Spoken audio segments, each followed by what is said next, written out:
नमस्कार, मेरा नाम है ओम प्रकाश यादव और आप देख रहे हैं वॉइस ऑफ रिपब्लिक। अभी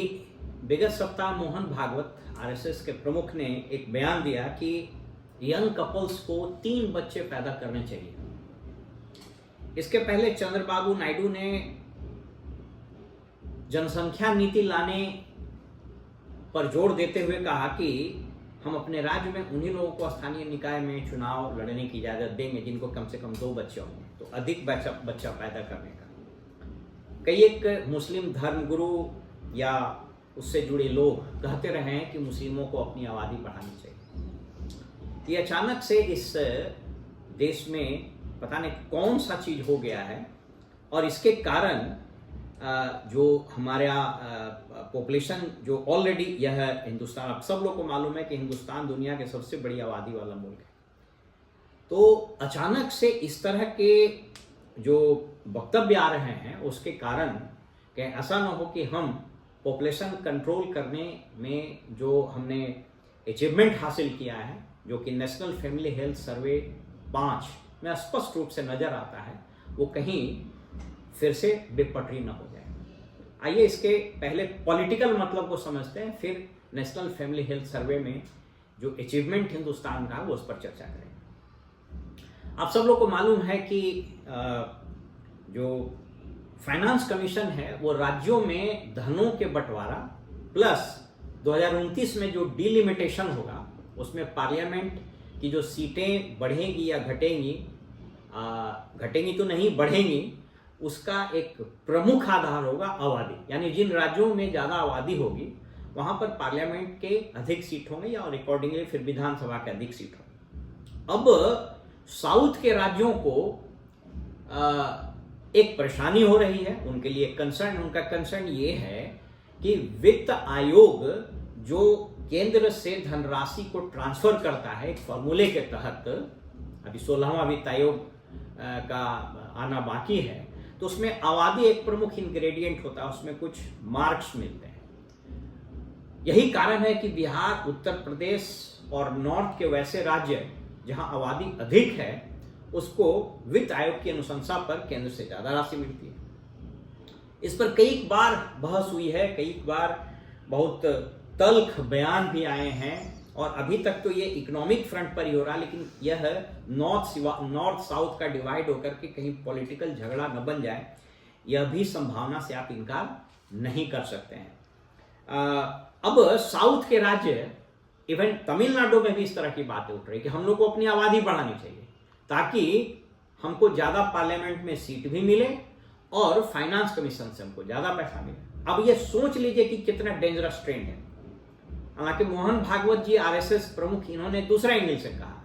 इन्होंने डेमोग्राफी में हिंदू के पॉपुलेशन जो अब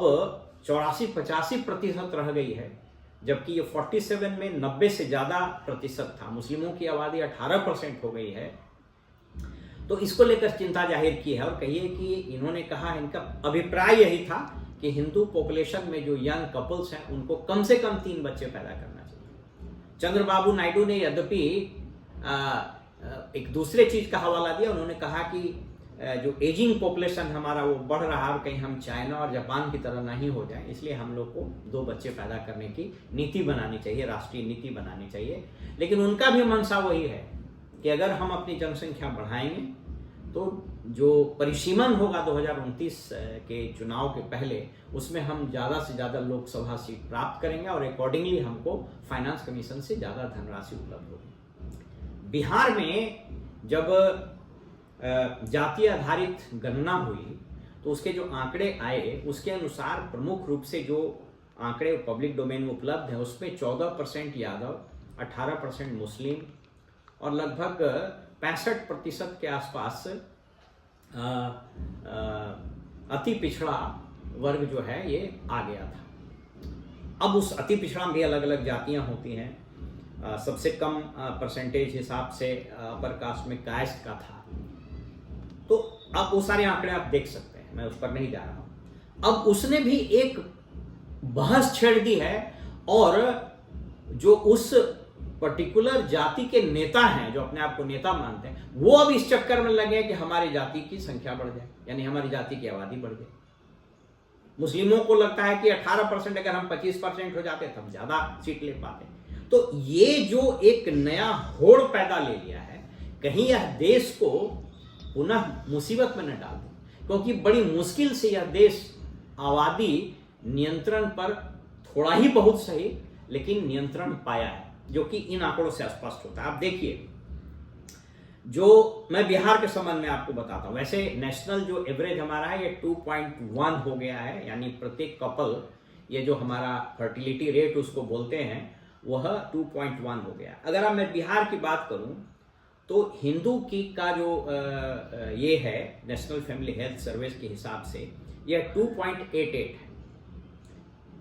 और मुस्लिम का 3.63 है, और शेड्यूल कास्ट का 3.48 है, और जनरल कास्ट का 2.56 है। यानी प्रत्येक कपल हिंदू में लगभग 3 से कम बच्चे होते हैं, मुस्लिमों का 3.5 से ज्यादा होता है, शेड्यूल कास्ट में भी लगभग 3.5 होता है, और जनरल कास्ट में ये 2.5 के आसपास होता है। अलग अलग नाम, जैसे देखिएगा जो क्वालिफाइड साउथ का स्टेट देख लीजिए, तमिलनाडु में हिंदू का 1.75, मुस्लिम का 1.93 और जनरल कास्ट में 1.65, यानी 1.5 बच्चे। केरला में हिंदू में 1.53, मुस्लिम में 2.25, शेड्यूल कास्ट में 1.61 और जनरल 1.76। यानी इसमें जो लगता है कि मोटे तौर पर आप देखिएगा कि एक तो स्पष्ट है कि हिंदूज जो है वो फर्टिलिटी रेट पर बहुत ज्यादा सजग रहते हैं, इसलिए नेशनल एवरेज भी और हर एक राज्यों में भी हिंदू का फर्टिलिटी रेट कम है, मुस्लिमों का ज्यादा है। उसमें उनका धर्म भी आता है, वो परिवार नियोजन को उनके धर्म गुरु, पता नहीं, हमको नहीं मालूम है, मुझे कुरान का जानकारी नहीं है, लेकिन उसमें वो लोग उसको बहुत डिस्करेज करते हैं, और उसका खमियाजा भाई मुस्लिम समाज भुगत रहा, आबादी बढ़ने के कारण उनकी माली हालत बहुत खराब हुई। अब शिक्षा का देखिए कितना असर पड़ता है, ये इस आंकड़े आप देखिए, आपको क्लियर हो जाएगा। जो पढ़े लिखे नहीं हैं उसमें हिंदू में 2.81 यानी लगभग 3, मुस्लिम में 3 से ज्यादा, शेड्यूल कास्ट में भी लगभग 3 और जनरल में 2.7। जो गरीब होते हैं उसमें भी हायर एजुकेटेड में देख लीजिए, हिंदूज में 1.65, मुस्लिम में 1.93, शेड्यूल कास्ट में 1.74 और जनरल में 1.54। यानी एक चीज स्पष्ट है, शिक्षा का और रीजन का, साउथ का, यह फर्टिलिटी रेट को ठीक करने में बहुत बड़ा रोल होता है। तो प्रजनन दर को बढ़ाने का जो होड़ लग गया है, मोहन भागवत जी के बयान से, चंद्रबाबू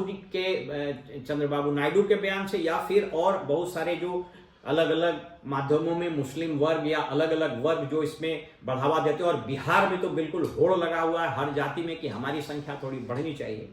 यह एक रेट्रोग्रेसिव स्टेप है, यानी यह प्रगति की ओर जो हम लोग बढ़ रहे थे उससे हमको पीछे खींचेगा। इस पर सभी नेताओं को बहुत गंभीरता से विचार करना चाहिए। आबादी वैसे भी हमारे देश की, दुनिया की सबसे बड़ी आबादी हो गई, और इस देश की सबसे बड़ी समस्या यही है, हम कितने भी डेवलपमेंट पैरामीटर्स पर आगे जाते हैं, जितने भी इंफ्रास्ट्रक्चर क्रिएट करते हैं, जितनी सिविक कम्युनिटीज क्रिएट करते हैं, जितने रोड, पुल, पुलिया, अस्पताल बनाते हैं, सब आबादी के बोझ के तले दम तोड़ देते हैं। इसलिए वक्त आ गया है कि केंद्र को एक कठोर नीति बनानी चाहिए पॉपुलेशन पर, कि अगर इतने बच्चे से ज्यादा, 1 चाइल्ड नॉर्म, चाइना ने कैसे कंट्रोल करनी, 1 चाइल्ड नॉर्म, जो परिवार उस कानून बनने के बाद 1 से अधिक बच्चा पैदा करेगा उसको राज्य की और सरकार की सभी योजनाओं से वंचित कर दिया जाएगा। ऐसे कठोर कदम उठाने की आवश्यकता है, अन्यथा ये जो नेता है और ये जो धर्म गुरु हैं इस देश को पुनः रसातल में लेके चला जाएगा। फिलहाल हमें इजाजत दीजिए और आप देखते रहिए वॉइस ऑफ